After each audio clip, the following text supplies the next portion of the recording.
আসসালামু আলাইকুম। কেমন আছেন সবাই?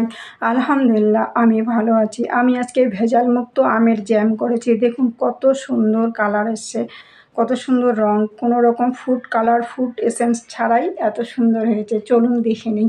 এই যে দেখুন, আমি প্রথমেই এখানে আম নিয়েছি, আর এই আমগুলো হচ্ছে আম্রপালি আম। আমটা কিন্তু খুব একটা বেশি রং হয় না, হালকা হলদে হয় আর সবুজ রঙই থেকে যায় এই আমগুলো। আমগুলোর ভিতরে, উপরে সবুজ থাকলেও ভিতরে কিন্তু কি সুন্দর রং আমগুলোর। এই যে দেখুন, আমি আমগুলাকে সবগুলাকে ছিলে এইভাবে ছোট ছোট টুকরো টুকরো করে কেটে নিয়েছি। আমগুলোকে ছোট ছোট টুকরো করে নিলে মিক্সির জারে দিতে সুবিধা হয়। আর যাদের বাড়িতে মিক্সির জার নেই তারা গোটা গোটা আমগুলোকে খৈচেলার মধ্যে ঘষে নিয়ে সাদা কাপড়ে করে ওটাকে চিপে নিলেই হয়ে যায়। তো এই আমগুলোকে আমি সবগুলোকে ভেবে ছোট টুকরো করে নিয়েছি। এই যে দেখুন, আমগুলো আমার কেটে নেওয়া হয়ে গেছে, কত সুন্দর রং।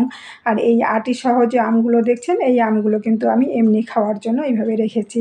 আর এই চষাগুলো দেখছেন, এগুলো আমি গাছের গোড়ায় দেওয়ার জন্য রেখেছি। আর এই যে টুকরো টুকরো আমগুলো, এগুলো দিয়েই আমি জ্যাম করব। চলুন শুরু করি। এই যে আমগুলো, টুকরো টুকরো আমগুলো মিক্সির জারে দিয়ে এটাকে আমি একটু পেস্ট করে নিয়েছি।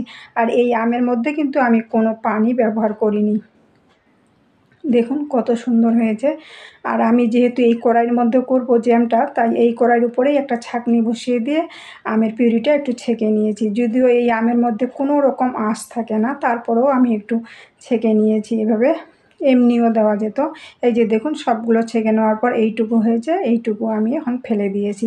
তারপরে এই যে কড়াইটা আমি এখন গ্যাসে বসিয়ে দিয়েছি, দিয়ে গ্যাসে বসিয়ে দেওয়ার পর কিন্তু এটা অনবরত নাড়তে হবে। নাড়া বন্ধ করা যাবে না। নাড়া বন্ধ করলে কিন্তু তলায় যদি লেগে যায় তাহলে কিন্তু খেতে ভালো লাগবে না। আর নাড়া বন্ধ করলে আবার কিন্তু গায়েও ছিটকে পড়বে। তাই এটা সমানই নাড়তে হয়। আর বাড়িতে যদি কোনো বাচ্চা থাকে তাহলে এই সময়টা কোনোভাবেই রান্নাঘরে ঢুকতে দিবেন না। কখন যে গায়ে ছিটকে পড়বে আপনি নিজেও জানবেন না। তো এইভাবে নেড়ে নেড়ে এটাকে একটু ঘন করে নিয়েছি, মানে আমের যে জলীয় ভাবটা আছে সেটাকে আমি কাটিয়ে নিয়েছি। তারপরে এই যে দেখুন, এখানে সামান্য এক চিমটি আমি লবণ দিয়েছি স্বাদের ব্যালেন্সটাকে ঠিক রাখার জন্য। আর এই আমটা যেহেতু মিষ্টি, তারপরেও আমি এখানে হাফ কাপের একটু কম চিনি দিয়েছি, যেহেতু আমের জ্যামের মধ্যে একটু মিষ্টিটা লাগে, মিষ্টি বেশি থাকে। তো সেই জন্য আমি এখানে চিনিটা দিয়ে এখন এটাকে আমি আবার এই আমের সঙ্গে ভালোভাবে মিশিয়ে নিয়েছি। আর চিনিটা যখনই গলে যাবে তখন কিন্তু এটা পাতলা হবে আবার। এই যে দেখুন, এটা আবারও পাতলা হয়ে গেছে। এখন এটাকেও আমি আবার অনবরত নেড়ে নেড়ে একেবারে ঘন করে নিয়েছি। আর এই যে দেখুন, আমার এটা ফাইনাল লুক এরকম হয়েছে। এটা হয়ে গেছে আমার। তো আমি আপনাদের একটু প্লেটে তুলে দেখিয়ে দিয়েছি। এই যে দেখুন, এটা কিন্তু চট করে গড়ে পড়ছে না, এটা একটু থমথমে টাইপের হয়েছে, তার মানে এটা আমার হয়ে গেছে।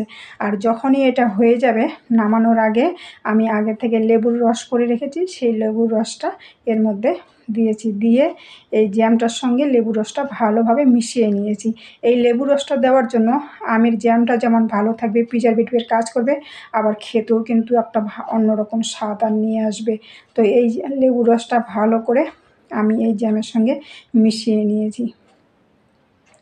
এই যে দেখুন, আমার এটা মিশিয়ে নেওয়া হয়ে গেছে। আমি এখন গ্যাসটা বন্ধ করে দিয়েছি, দিয়ে ঠান্ডা হওয়ার জন্য আমি অপেক্ষা করেছি। তারপর আমি এখানে একটা বোতল আগে থেকে পরিষ্কার করে রেখেছি।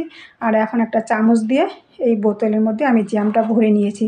কিন্তু ভরতে গিয়ে দেখি যে আম আর জ্যাম আমার একেবারে, আমের জ্যামটা আর বোতলটা আমার একেবারে সমান হয়েছে, মনে হচ্ছে যেন আমি মেপেই করেছি।